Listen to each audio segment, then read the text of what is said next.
Christian nationalists want to turn America into a theocracy, a government under biblical rule.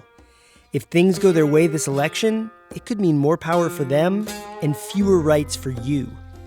I'm Heath Drusen, and on the new season of Extremely American, I'll take you inside the movement that seeks to rebuild the country in God's image. Listen to Extremely American from Boise State Public Radio, part of the NPR network.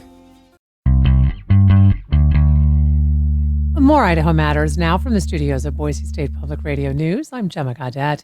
It went from being a research paper to a podcast, and it's soon to be a theatrical orchestra experience. I'm talking about Classical Queen's Our Time. This unique experience will make its premiere this weekend, January 11th, at Boise's Morrison Center. And Jessica Joy Harned is the creator and producer, and she's joining us now to talk more. Jessica, welcome to the program. Hi, thank you for having me. So I want to start at the very beginning and your research paper about two groundbreaking Black female composers back in the 1920s. So tell us about this research paper. I'm assuming you did this in college. Yeah, it was the focus of my master's program was I wanted to discover how I fit in the big canon of classical music. And so I went to school to just focus on finding people like me and learning about how they were able to be successful.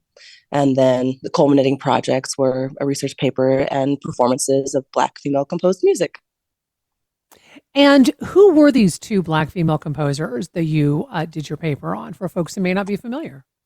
Yeah, the paper was a survey of various women, but these two that the show are focused on are Florence Price and Margaret Bonds. Okay, so then it went from a paper to a podcast, but now it is about to become this theatrical orchestra experience. Tell us a little bit about how you came up with this story, because I think it's fascinating.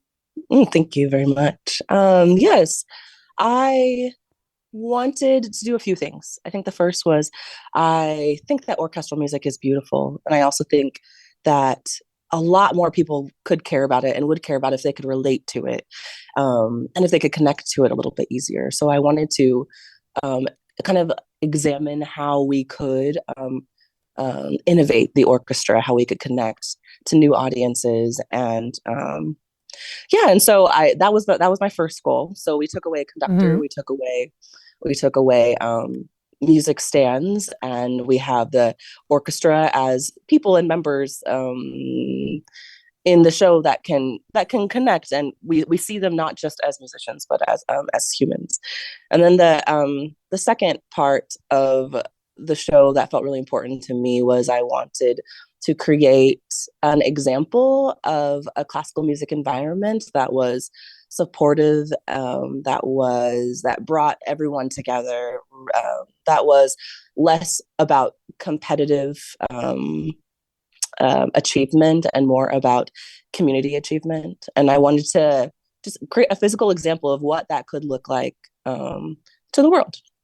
And then outside of that, I also wanted to showcase the lives and stories of Black female composers that really shaped the landscape of American classical music, but they're just stories that are untaught. These people are beautiful people. The music is gorgeous. And I just wanted to combine these three elements and see what was possible, see if we could create more care, I think, and more connection with these topics at the forefront. So I want to quote something that you said. And you said at one point, I think I want to prove to Boise and to everyone outside of Boise that we have great artists here. And they may not be the artists that you think are the ones that hold that status. I want to bring voice, give power, and give people a space to be their fullest selves. How important truly is that, in particular within not just the BIPOC community, but for those of us who are not BIPOC to hear these stories likely for the first time?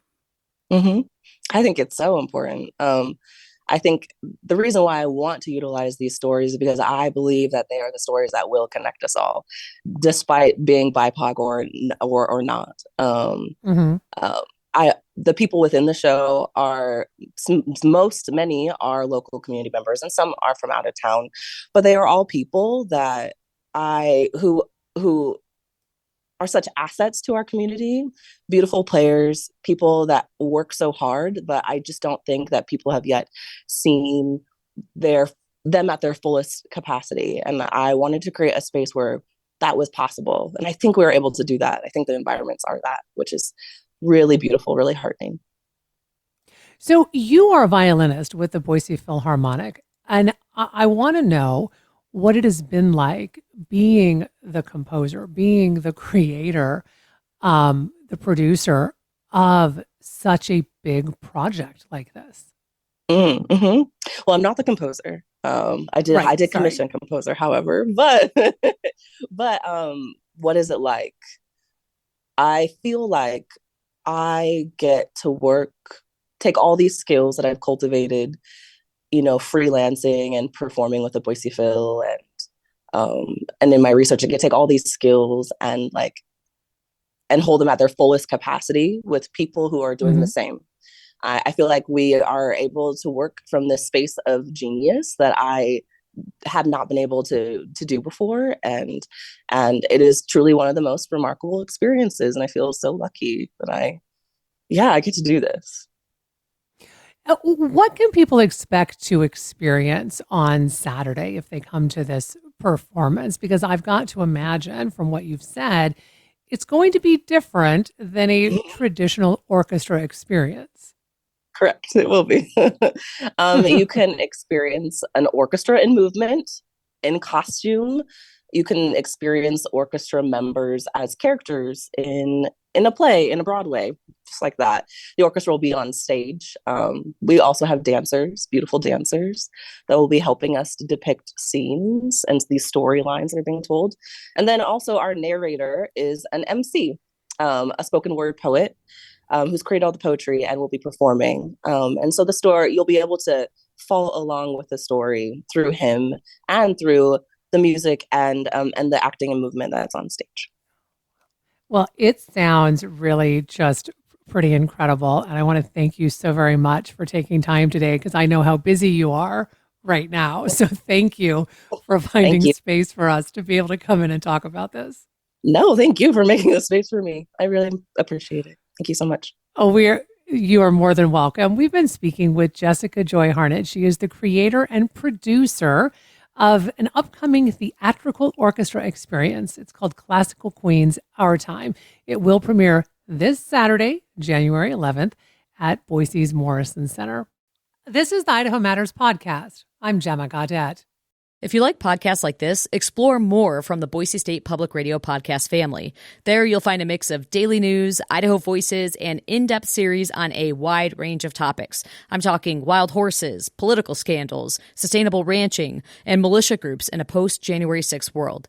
Wherever you get your podcasts, just search Boise State Public Radio to find what Idaho's NPR station has in store for you.